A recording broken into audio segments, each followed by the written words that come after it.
Good day, everyone. My name is Marika Caprog, and I am going to tackle the teaching profession and the Module 1. So, this is the continuation of the State Republic Act 10912. So, number 5. The state shall assign the highest budgetary priority to education and ensure that teaching will attract and retain its rightful share of the best available talents through adequate remuneration and other means of job satisfactions and fulfillment. So teacher must have this highest budgetary priority of to education, and because teachers are the prime mover of education systems, hence governments need to have a priority to their interests and welfare. Next, we RA 4670, Magna Carta for Public School Teachers 1966, under President Ferdinand A. Marcos. A. The law spells out the maximum actual teaching, aka contact hours, a teacher must spend per day, and what will happen in case more teaching hours will be given. So, any teachers engaged in an actual classroom shall not be required to render 6 hours per day, because the scheduled hours must be given in preparations and correction of the exercises um, in in a class. And if in that case, if more teaching hours will be given, so it can be more than 6 hours and not exceeding 8 hours. So in that case, is the teacher must have upon payment for additional compensation at the same rate as his regular compensation, plus at least 25% on his basic pay.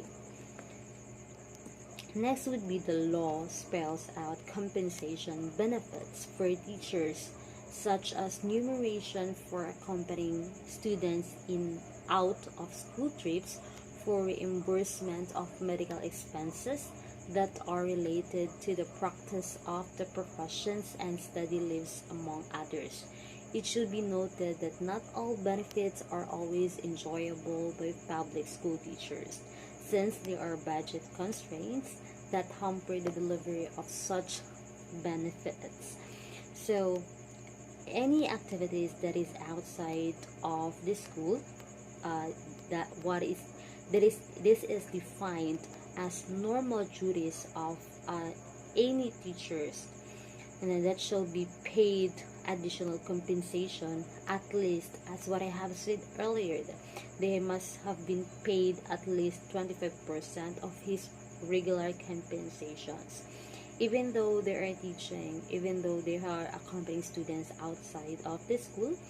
Again, if they have completed those duties, then they have this additional compensations.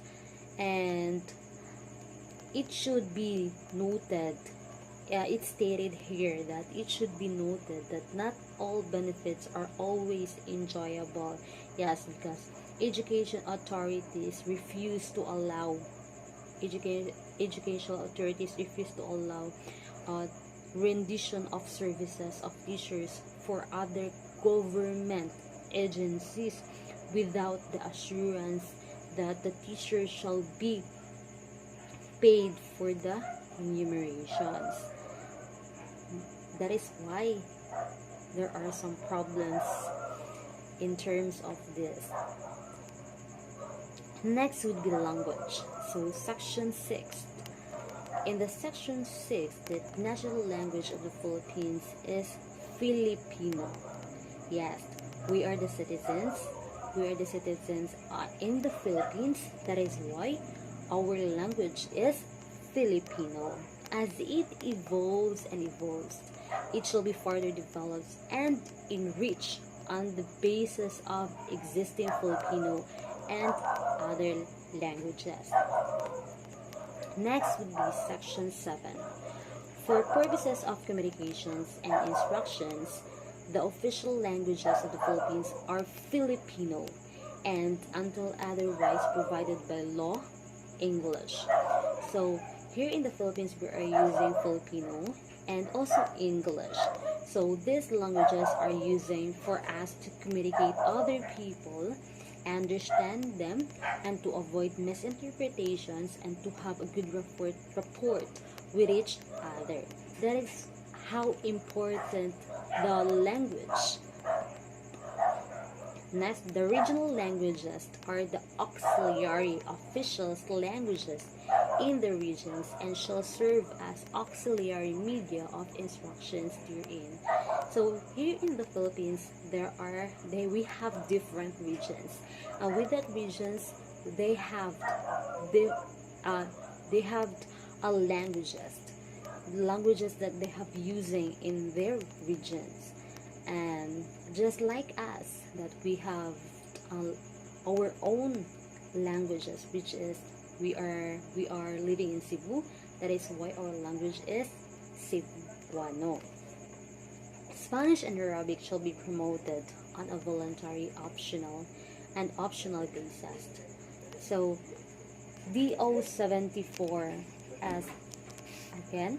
So DO 74 as 2009 mother tongue based multilingual education is under President Gloria Macapagal Arroyo, while DO 16 as 2012 the mother tongue based multilingual education guidelines is under President Benigno S. Aquino. So Justly Lapus. So the name of this person is the DepEd Secretary who introduced the mother tongue based multilingual education program, and it mandated that the early years of schooling. So as of now rather, elementary are using mother tongue based multilingual education, and it was being used as to grade 1 to grade 3 with these two subjects, the math and science, because they said that when using this mother tongue, there are they can understand more the subject, because this subject is very hard to understand. That is why the DepEd, the secretary, are introducing this multilingual to have effective learnings. So it was being used as until grade 3. So we have 12 major language, the L1 or lingua franca, school year 2012 to 2013. Again, we have 12 major language. So first is Tagalog, Bicol, Maranao, Kapampangan, Cebuano, Maguindanao, Pangasinense, Hiligaynon, Chabacano, Ilocos, Tausug, at Waray. So these 12 major language, these languages, they have regions. As what I have said earlier, that we are living in Cebu, so that's why our language that are using is Cebuano. So next will be Filipino labeled as L2, English labeled as L3. So don't forget that labeled as L2, the English labeled as L3. So these both two labeled are introduced starting grade 1 with an initial focus. They are focusing on the oral fluency, then followed by the reading and writing. And the rest macro skills will be developed until grade 6. So section 8. This constitution shall be promulgated in Filipino and English and shall be translated into the major regional language, Arabic and Spanish. So The Constitution being the Constitution is the highest law of the Philippines, where the fundamental rights of the people and the form and structures of government are basically contained and must be understood by the ordinary people in his own language and dialect, like the bills. So we are parts in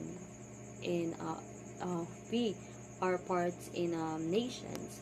That is why we must know what's going on in our society, like the governments, like the billings. In order for that to know what are happening, or what are the bills, rather, therefore seeks to provide for an official Filipino versions. That's why it is very important that um, there must be a translator, so that to avoid misinterpretations. And also, we as an individual, we as a humans, have the freedom to know what is happening in our nations, and especially inside of the governments, what are their policy. uh, because constitution and as transactions into major regional language, Arabic and Spanish. Then section 7, 9 rather.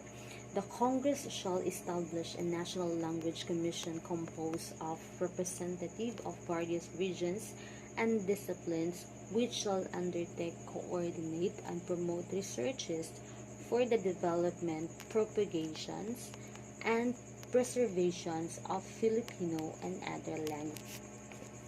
So in this section 9, that it is very important that every region must have a representative, so that every region must be known and developed, and must preserve their Filipinos and other languages. This is why this is very important, so that the so that um, languages must be known by each of um, individuals. Komisyon ng Filipino. Komisyon ng Wikang Filipino is the product of Republic Act 7104, 1991, which created the Commission as the replacement to the Institute Filipino Languages, IPL. So the IPL traces its history to the Institute of National Language, which was established in 1973. Science and Technology. Section 10. Science and technology are essential for national development and progress. So now, science and technology are very important, because through the science and technology, it might develop and progress the skills of the individuals. So, the state shall give priority to research and development, inventions, innovations, and their utilization, and to science and technology education, training, and services. In our generation right now, technology is very important. Through technology, uh, if they are trained very well, is they have developed their skills, and with that, there might be good services. And uh, in our generation, like right now, is we are uh, we are more on in technology. We are very high tech. That is why it is very important that we must know the science and technology. It shall support indigenous, appropriate, and self-reliant scientific and technological capabilities and their application to the country's productive system and national life. Next will be section 11. In section 11, the Congress may provide for incentives, including tax deductions, to encourage private participation in programs of basic and applied scientific research, scholarship, grant in aid, or other forms of incentives shall be provided to deserving science students, researchers, scientists, inventors, technologists, and special gifted citizens.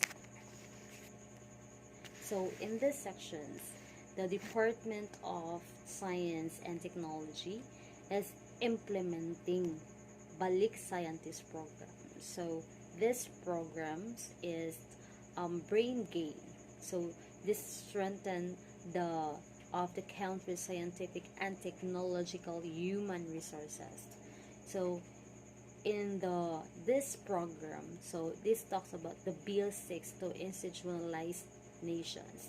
So this programs is in order for Filipino to share their expertise with the country. So with that, if the Filipino are very skillful, if they are expert to add to products, example, so they must have those incentives.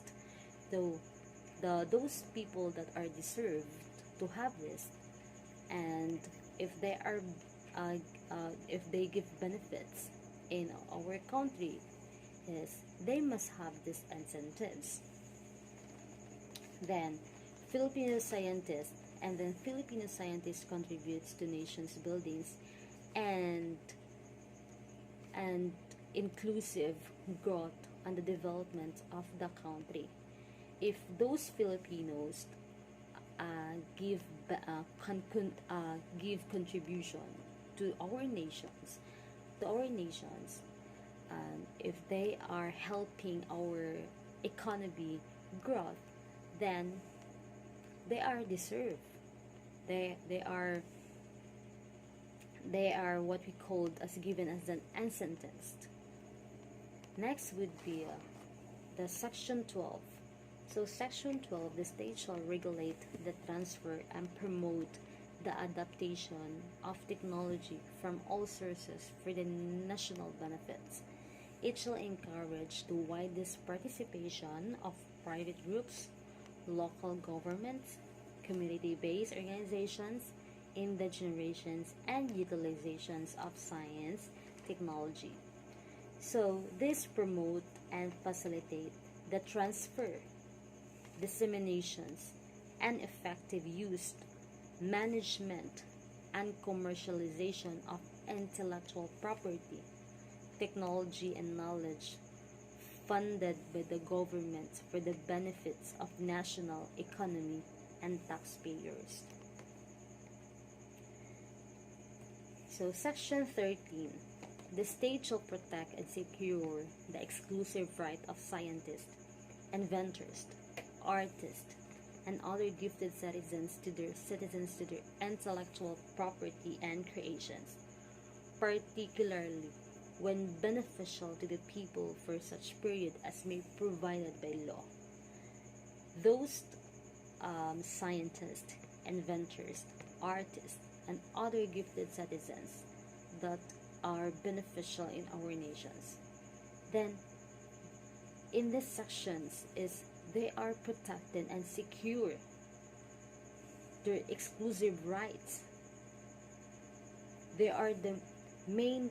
They are given protections, because if here in these sections, if they are not protected, the inventors, artists, or others are gifted citizens, what will happen to our country? They are the one who made product. They are the one helping our economy growth. That is why in these sections it is very important that these people are being protected, because without them We don't know what will be happen in our economy right now. Then, this is a state that recognizes that effective intellectual and industrial property system is a vital of the development of domestic and creative activity, facilitate transfer of technology, attract foreign investment. Yes, what the inventors, artists do is can attract foreign investment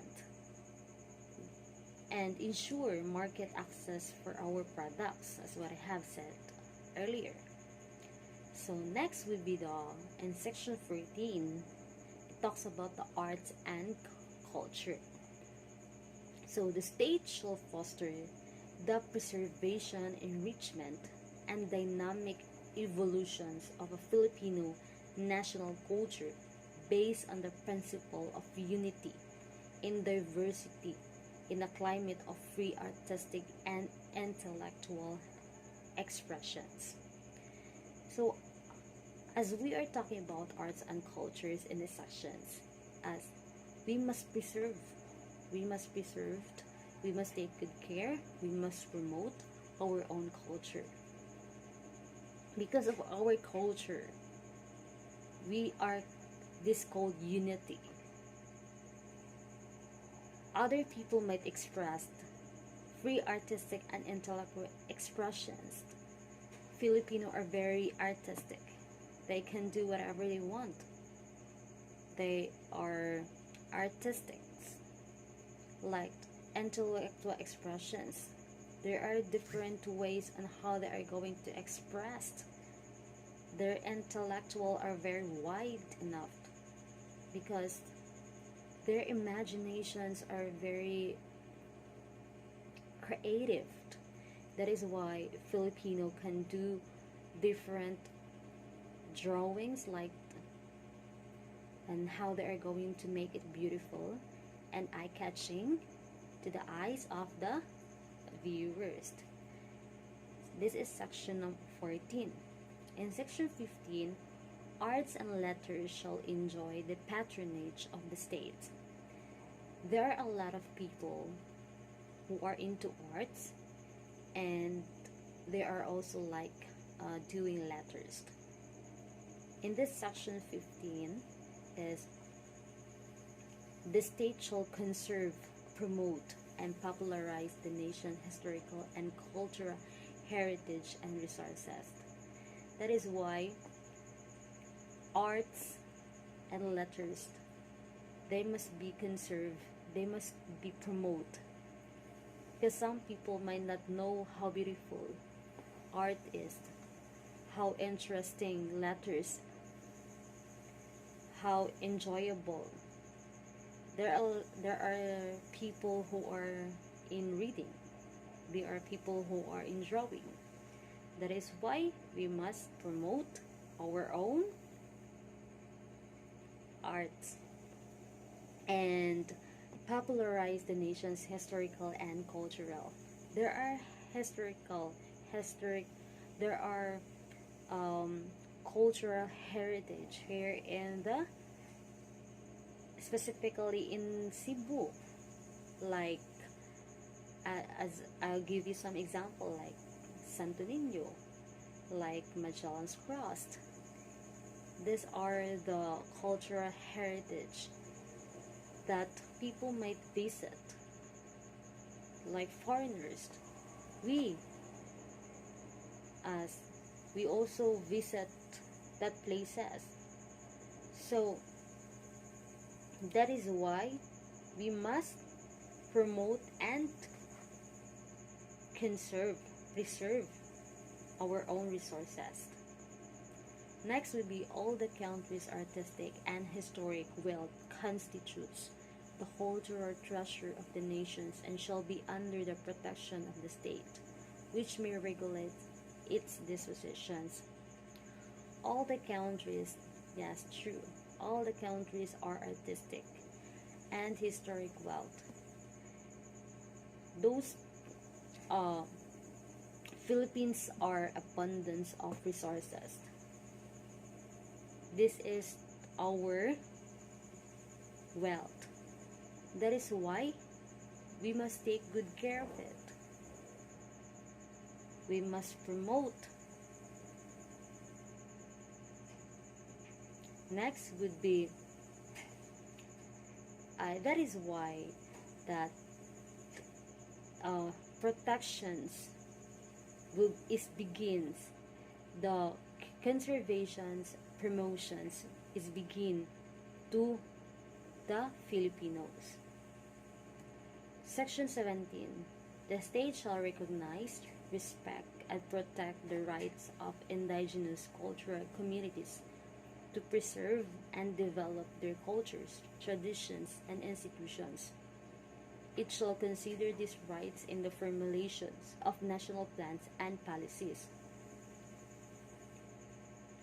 So, these stated that we must recognize, we must respect, we must protect the indigenous culture of the communities. And it shall consider these rights in the formulations of national plans and policies. We must follow the policies that the institutions or the higher institutions implemented. We must respect them. We must follow. Section 18. The state shall ensure equal access to cultural opportunities through the educational system, public or private cultural entities, scholarship, grants and other incentives, and community cultural centers and other public venues. So, this section stated that being equal access to cultural opportunities, to educational system, public or private cultural entities, they must have equal. Number 2, the state shall encourage and support researches and studies on the arts and cultures. So in these sections that we must encourage, if that persons are into arts, then we must encourage them, we must support them. Then